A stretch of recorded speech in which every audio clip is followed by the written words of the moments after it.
শরতের আকাশে তুলোর মতো মেঘ, বাতাসে শিউলি ফুলের গন্ধ আর কাশফুলের দোলা আপামর বাঙালিকে জানান দেয় উমার আগমন। বাঙালির ঘরের মেয়ে উমাকে সাজিয়ে তুলতে শোলার সাজ নজরকাড়া। থিম ভাবনা আর বিষয় বৈচিত্র্যের যুগে মায়ের প্রতিমায় চোখে পড়ে জরি, পাথর, বিভিন্ন ধাতুর জৌলুস। তবে এত নতুনত্বের মাঝেও গ্রামের পূজা বা বনেদি বাড়ির পূজাগুলো শোলার সাজের ঐতিহ্য বহন করে চলেছে আজও। এই শোলা তৈরি হয় শোলা গাছ থেকে। শোলার বৈজ্ঞানিক নাম এসকাইনোমিনি অ্যাসপেরা। কম্বোডিয়া, ভারত, ইন্দোনেশিয়া, নেপাল প্রভৃতি দেশে শোলা চাষ হয়।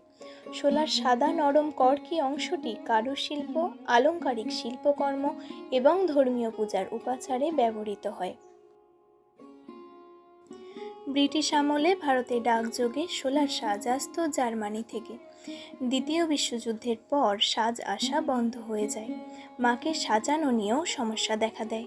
এদিকে তখন পূর্ব বর্ধমানের বনকাপাসী গ্রামের মৃত্যুঞ্জয় মালাকার এবং মুর্শিদাবাদের সোনারুন্দি গ্রামের রঞ্জন মালাকারের ছিল ঠাকুর সাজানোর পেশা।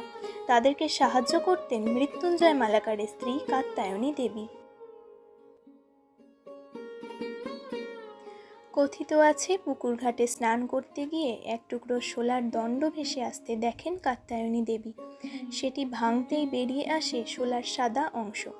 এরপরেই বাড়ি ফিরে তা দিয়ে ঠাকুর সাজানোর প্রস্তাব দেন তিনি। বিংশ শতাব্দীর মাঝামাঝি থেকে বনকাপাসী শোলা শিল্প পরিচিতি লাভ করে। বর্ধমান কাটোয়া রোড লাগোয়া ছোট্ট গ্রাম বনকাপাসী আজ সারা বিশ্বের কাছে শোলাপীঠ নামেই পরিচিত।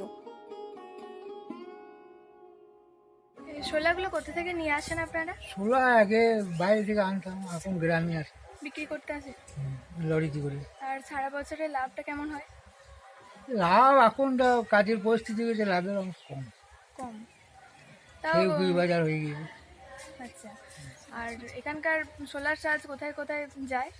এ বহু দূর যায়, মানে কলকাতা আমেরিকাও যায়, তারপরে আসানসোল, কলকাতা, বহরমপুর, আর ওই কাকিনাড়া, নৈহাটি, জগদ্দল, শ্যামনগর, শিয়ালদা, কাজ সারা বছরই চলে। বীরভূম, রামপুরহাট, হ্যাঁ সারা বছর।